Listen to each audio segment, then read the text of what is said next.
వస్తువులపైన మరి జిఎస్టీ తగ్గడం వల్ల ప్రజలకు చాలా మేలు జరుగుతుందనే ఉద్దేశంతో మరి ఇప్పుడు వచ్చే పండుగలను దృష్టిలో పెట్టుకొని దసరా దీపావళి భారతదేశంలో చాలా గొప్పగా జరుపుకునే ఈ రెండు పండుగలు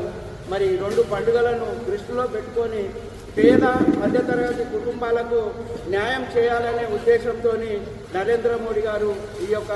జిఎస్టీ 4 స్లాబుల జిఎస్టీని 2 స్లాబులుగా విభజించి మరి ప్రజలకు మేలు చేసే కార్యక్రమాన్ని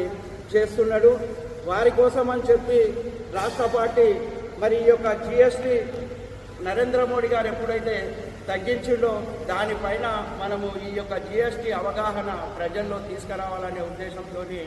మరి రాష్ట్ర పార్టీ మాకు చెప్పడం జరిగింది. అదే ఉద్దేశంతో ఈరోజు నర్సాపూర్ అసెంబ్లీలో ఈ యొక్క ప్రెస్ మీటు నిర్వహిస్తున్నాం. ప్రజలకు ఈరోజు ఒక రైస్ మిల్ ఉన్నదని అంటే ఒక రైస్ మిల్ తనకు సొంత భూమి ఉండి ఒక 2 ఎకరాలు 3 ఎకరాలు తన పేరు మీద సొంత భూమి ఉండి ఒక 5 కోట్ల రూపాయలు ఒక రైస్ మిల్ ఓనరు 5 కోట్ల లోన్ తీసుకున్నాడంటే సుమారుగా 5 కోట్ల పైన ఇంచుమించు కోటిన్నర రుణమాఫీ ఈ యొక్క కేంద్ర ప్రభుత్వము దానిపైన సబ్సిడీ ఇచ్చి మరి రైస్ మిల్లను ఆదుకోవడం జరుగుతుంది. అదేవిధంగా ఒక రైతు ఉన్నాడు, తన పొలంలో ఒక షెడ్ వేసుకుంటా 1,50,000 రూపాయలు పెట్టి ఒక షెడ్ వేసుకుంటే కేవలం 15,000 రూపాయలు కడితే మరి 1,35,000 రూపాయలు ఆ రైతుకు కేంద్ర ప్రభుత్వం నుంచి సబ్సిడీగా లభిస్తుంది. మనం చూస్తున్నాం చాలా రోజుల నుంచి ముద్రా లోన్స్ అని ఎలాంటి షూరిటీ లేకుండా మరి నరేంద్ర మోడీ గారు 10 లక్షల రూపాయలు ముద్రా లోను ఇవ్వడం జరుగుతున్నది. ఈరోజు చాలామంది తోపుడు పనులు నడిపించుకుంటూ